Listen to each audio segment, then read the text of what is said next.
여권으로부터 사퇴 압박을 받고 있는 전현희 국민권익위원장이 자신의 거취 문제에 대해서 법률이 정한 역할을 성실히 수행하겠다면서 처음으로 공개 입장을 밝혔습니다. 네, 자진 사퇴 요구를 사실상 일축한 건데요. 신구 권력 간 갈등이 격화할 전망입니다. 이준음 기자입니다.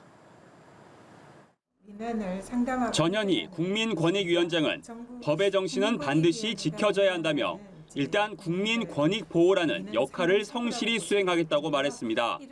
자신의 거취에 대해 법률에 정해진 공직자의 임기를 두고 거친 말이 오가는 상황을 안타깝게 생각한다며 법과 원칙을 고민하고 국민의 말씀을 차분히 듣겠다고 처음으로 공개 입장을 밝혔습니다.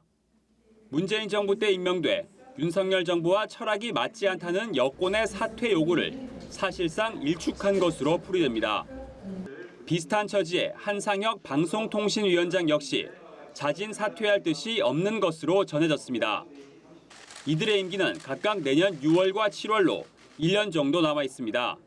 장관급인 이들은 국무위원은 아니지만 관례상 국무회의에 참석해왔는데 윤석열 대통령은 두 위원장이 새 정부 국무회의 참석 대상이 아니라고 거듭 선을 그었습니다.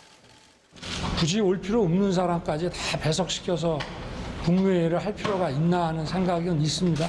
그러면 임기가 있으니까 자기가 알아서 판단할 문제 아니겠습니까? 정권 교체기마다 정무직 인사와 공공기관장 임기를 둘러싼 잡음은 계속 반복해 발생했습니다. 공공기관장의 임기는 3년으로 대통령 임기인 5년과 달라 이전 정권에서 임명된 기관장이 새 대통령과 같이 일하게 되는 상황이 생기기 때문입니다. 문체부 국장 사직 강요 사건을 수사해서 직권남용죄로 처벌받게 한 검사가 바로 윤석열 대통령입니다. 그랬던 분이 이제 대통령이 되었다고 해서 서슴없이 사퇴를 강요하는 것입니까?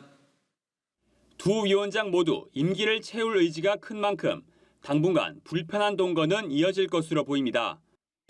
여기에 윤석열 정부가 서해 공무원 피살 사건 수사 결과를 2년 만에 뒤집거나 산업통상자원부 블랙리스트 수사가 속도를 내자 야권이 보복 수사라고 반발하는 등 신구 권력 간 충돌이 더 거세지고 전선은 더 넓어지는 양상입니다. 연합뉴스 TV 이준음입니다.